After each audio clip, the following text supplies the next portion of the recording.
pagi Pak Maulid. Ya, sehat nih. Alhamdulillah.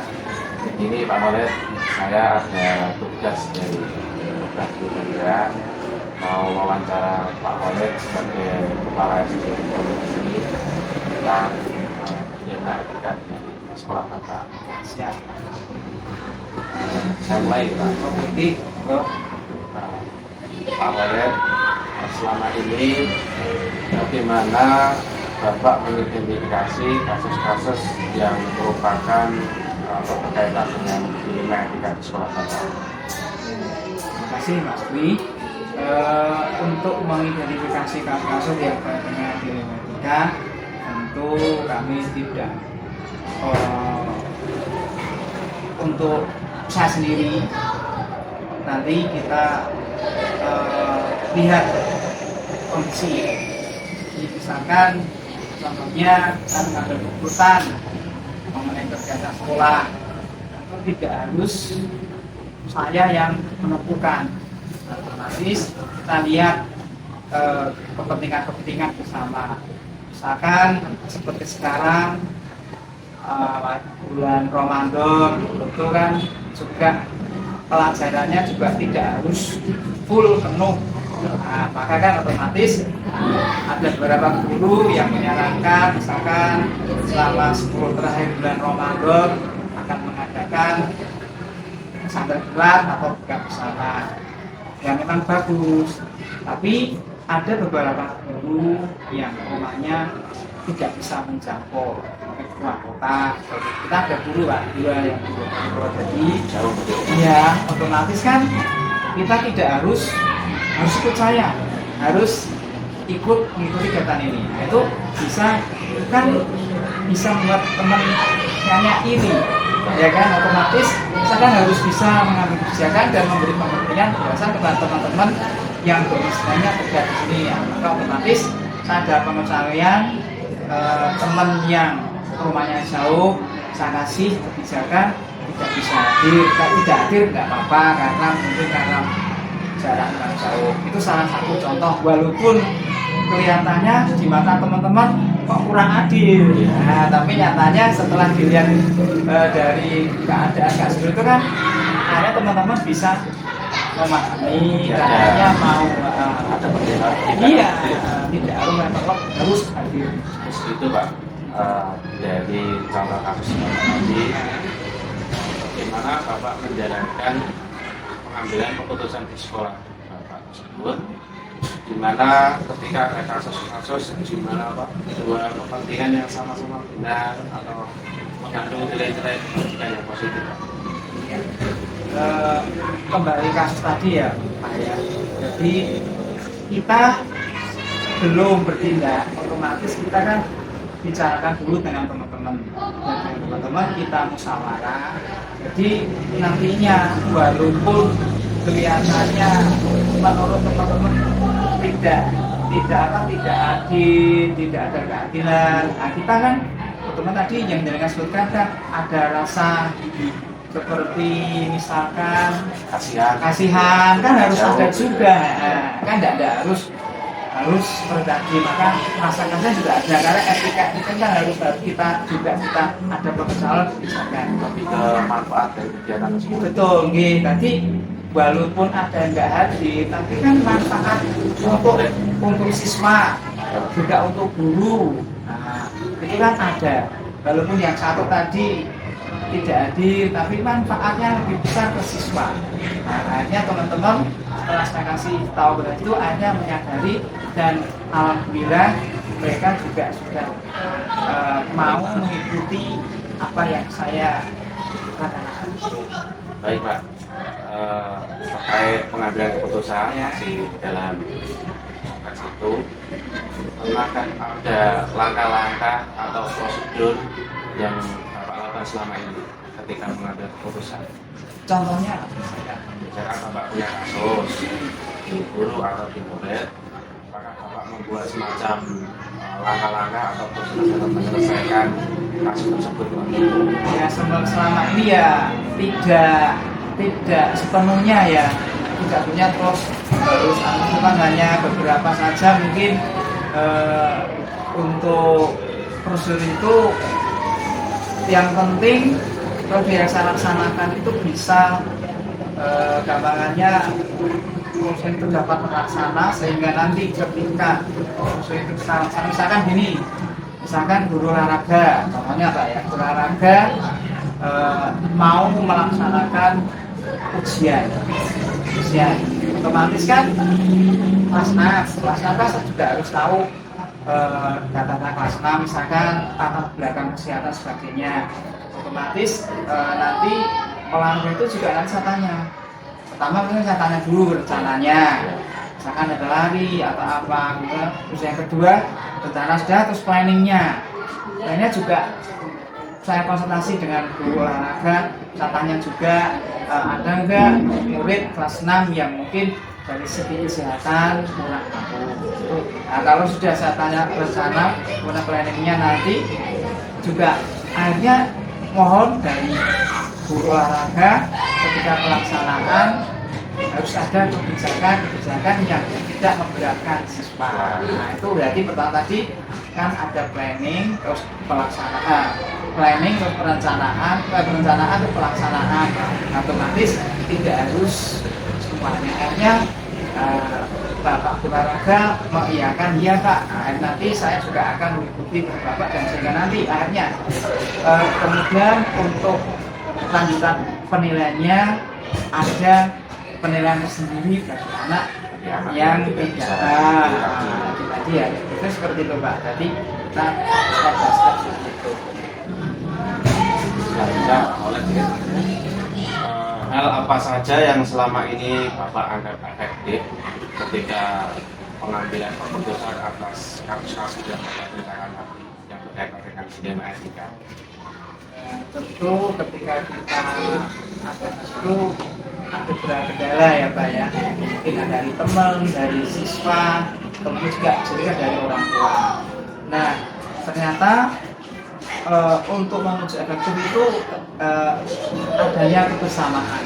Jadi saya tidak mengambil sendiri, tapi efektif nanti setelah kita bareng-bareng musyawarah itu akhirnya yang saya menjadi efektif. Jadi nanti unsur kebersamaan yang saya utamakan. Walaupun saya sebagai leader, tapi saya tidak meninggalkan baik teman, siswa maupun orang tua. Sekarang kan siswa juga diberi hak untuk menentukan apa kita laksanakan.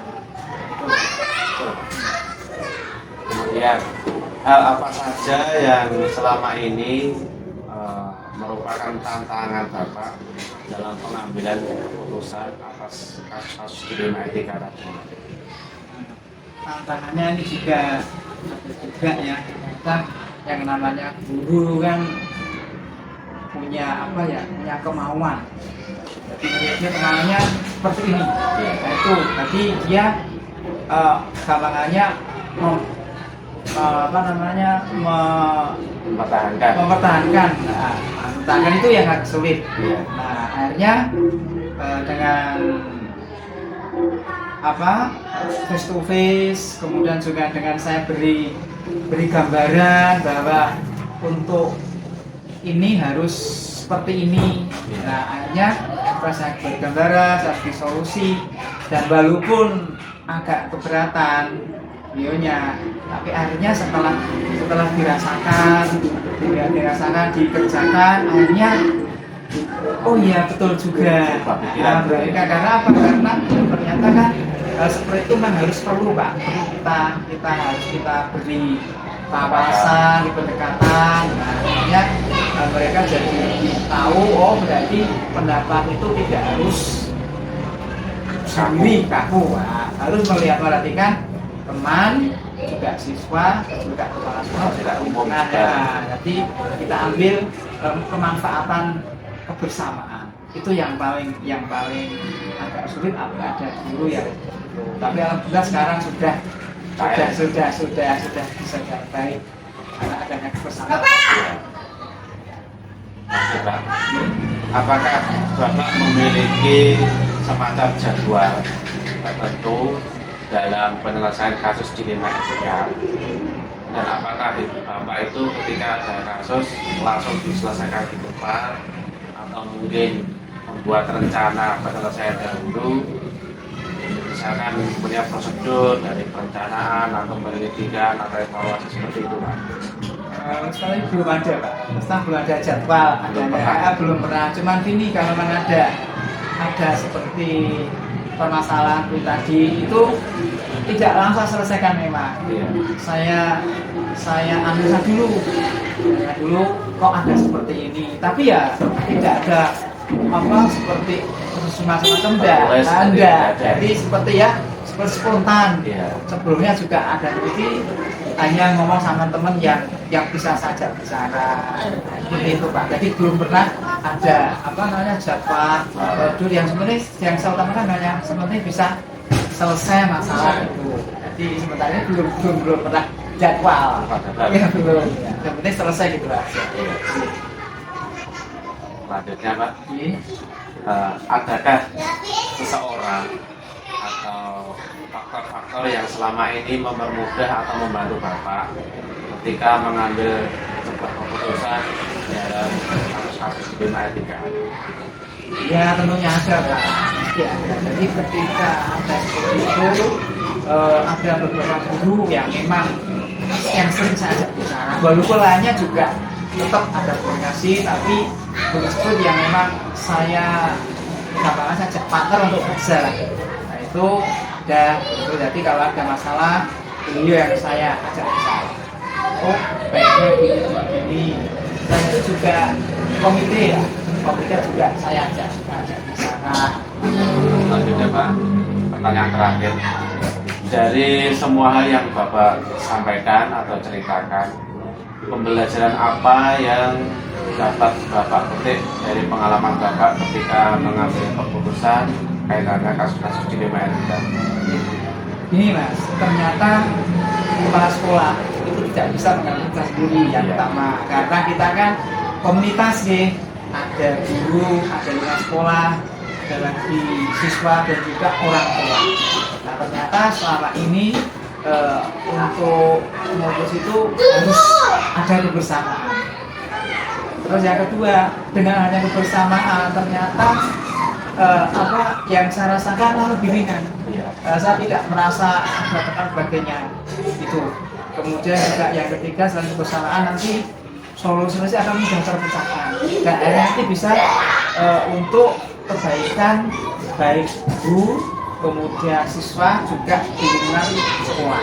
Karena kita memang sering komunikasi Pak. Itu yang saya ambil dari Mas. Jadi walaupun ada dilema setelah dari tadi saya seperti itu, akhirnya bisa berjalan dengan baik dan tidak ada permasalahan yang mengganjal.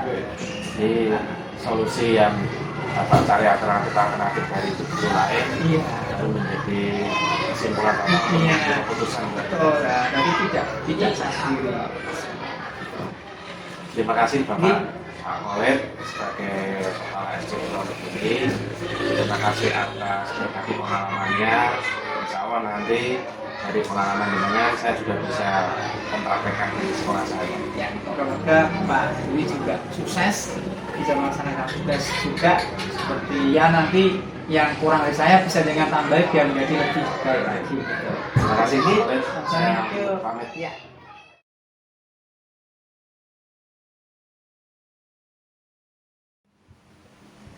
Selamat siang Pak Ibu. Selamat masuk ke pertanyaan saya. Siang ini tidak sedikit menggali tentang posisi Pak Ibu sebagai kepala sekolah di SD 3 Kalijoso. Saya mau menggali tentang bagaimana Bapak sekolah itu mengatasi kasus-kasus atau permasalahan yang terjadi di SD 3 Kalijoso. Pak Ibu, selama menjadi kepala sekolah, bagaimana Anda dapat mengidentifikasi kasus-kasus yang merupakan bima etika, Pak? Kalau identifikasinya, yang jelas itu kita lihat permasalahannya itu personil, pribadi, ataupun menyangkut orang banyak ataupun kelompok, ataupun kepuasan itu untuk semua warga semua, jadi termasuk juga orang tua dan anak-anak, termasuk semua warga semua. Kita harus tahu dulu itu diperuntukkan untuk siapa, untuk kita mengambil. Pak Ipung, selanjutnya selama Bapak menjadi kepala sekolah, bagaimana Bapak menjalankan pengambilan keputusan di sekolah, terutama untuk kasus-kasus di mana ada dua kepentingan yang sama-sama benar atau mengandung nilai-nilai kebajikan. Sebenarnya kalau memang berkas ini kan kita harus melihat dulu akar masalahnya. Jadi dilihat dulu sebab akibatnya. Kita dalam mengambil keputusan tidak semudah langsung seperti itu. Bisa juga kalau memang keputusan itu sama-sama baiknya dan saya bisa memutuskan secara pribadi, itu akan saya laksanakan. Tapi kalau memang keputusan itu sangat membebankan buat saya, otomatis saya perlu meminta saran atau ide dari beberapa rekan saya dulu, supaya keputusan yang saya ambil itu nanti benar-benar yang terbaik untuk Itu Pak Edi. Jadi dengan tetap memperhatikan saran dari teman-teman yang lain. Kemudian Pak, untuk langkah-langkah atau prosedur seperti apa yang biasanya Bapak lakukan terhadap ketika mau mengambil keputusan sebuah penyelesaian masalah? seperti yang sudah saya laksanakan. Kalau memang keputusannya itu sangat berat berarti sangat membebankan saya untuk berpikir.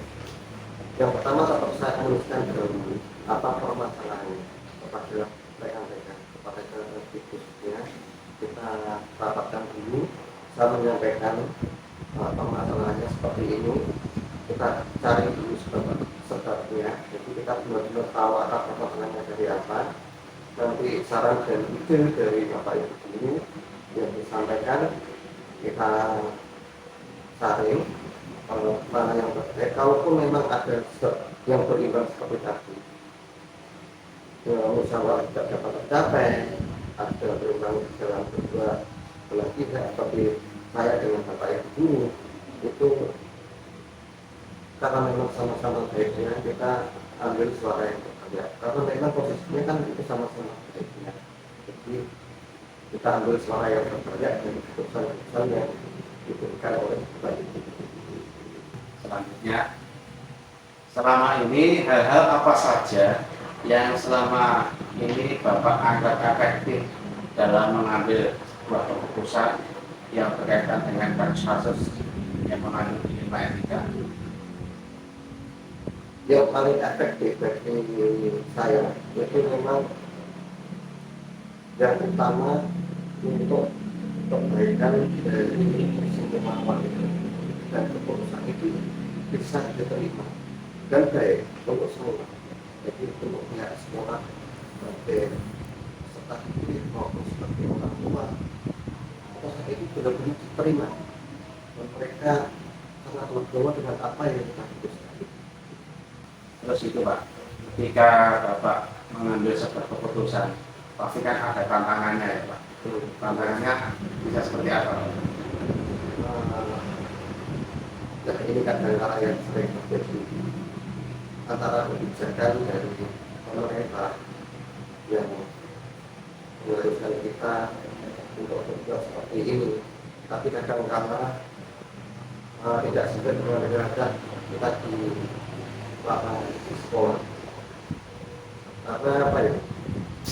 Kita lihat kondisi dan sarana dan prasarana daripada sekolah itu kan belum tentu mengikuti apa yang disampaikan dari pemerintah. Pemerintah kadang-kala memberikan aturan, memberikan hal-hal yang sebetulnya bagus, tapi kan itu belum tentu untuk kita yang sekolahnya contoh saja di SD kita kan sekolahnya jauh, terus letaknya dengan kondisi ekonomi masyarakat orang tua, jadi kita tidak bisa mengambil itu dengan mudah keputusannya. yang luar biasa itu ya. Pak Ipung, ketika dengan mau mengambil sebuah keputusan, apakah Anda langsung berusaha untuk selesai hari itu juga di tempat itu juga, atau mungkin ada semacam jadwal atau tata cara atau mungkin prosedur yang Bapak rencanakan untuk menyelesaikan sebuah kasus yang berkaitan dengan dilematika tadi? Oh, bisa, betul. Jadi kita harus melihat kasusnya, Pak. Sebagai contoh kemarin, kalau memang keputusan kasusnya itu hanya skup pribadi anak, hanya memang untuk dalam kegiatan anak, dalam belajar itu kan bisa diatasi langsung. Tapi kalau memang keputusannya itu memerlukan orang tua atau memerlukan komite pengawas untuk hadir, itu memerlukan perencanaan yang lebih matang. Jadi kami harus menyiapkan segala sesuatunya dari kepanitiaan, rancangan untuk kegiatannya, apa yang harus disampaikan, semuanya memang harus kita rencanakan. Jadi perlu perencanaan yang matang untuk proses pengambilan keputusan itu. Berarti ketika ada kasus tergantung berat badannya, kalau yang ringan bisa diselesaikan hari itu juga, Bapak selesaikan. Ya, Jika memang itu memiliki dampak yang luar biasa, berbeda, nanti Bapak perlu untuk merencanakan atau jadwalan seperti itu. Selanjutnya Pak, adakah seseorang atau pihak lain atau faktor apa yang selama ini mempermudah Bapak atau membantu Bapak dalam mengambil keputusan kasus-kasus yang berdilematika? kalau orang lain jelas ya kita rekan seperjuangan. Jadi saya menganggap Bapak Ibu guru termasuk ilmu apa dengan menyampaikan itu, termasuk di situ kan ada yang muda, ada yang sepuh.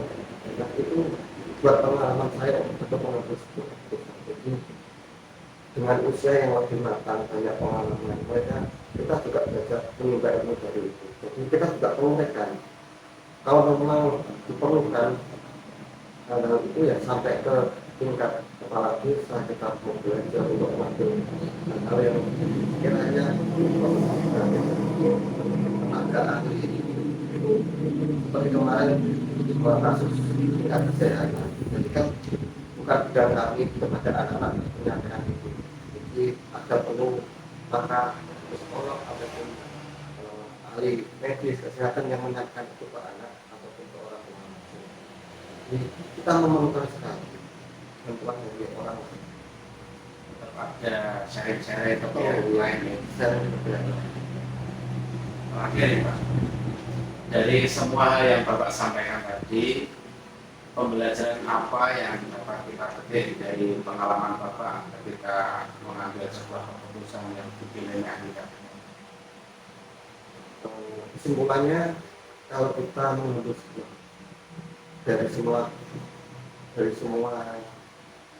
keputusan kejadian yang utama jelas kita harus mencari akar permasalahan. Kita harus tahu apakah ini untuk orang lain atau untuk personal ataupun untuk kebaikan kita bersama ataupun ini anak-anak daerah kita sebuah keputusan ini menjadi hal yang baik kalau bisa diterima oleh semua warga sekolah, baik itu bapak ibu guru, peserta didik maupun orang tua. Jadi kita harus tahu mana yang harus didahulukan, apakah ini untuk kebaikan kita bersama. Yang penting itu Pak, untuk kebaikan kita bersama dan mereka harus menerima. Ada rasa keadilan yang tidak kemudian dapat remaja dan asas kebermanfaatan juga. Nah, seperti itu Pak Ibu, terima kasih atas kesediaan waktunya, terima kasih atas berbagi pengalamannya, semoga nanti menambah wawasan saya untuk memajukan di sekolah kami. Amin. Terima kasih Pak Ibu, saya mohon untuk diri. Bisa Pak Andri? Oke, terima kasih.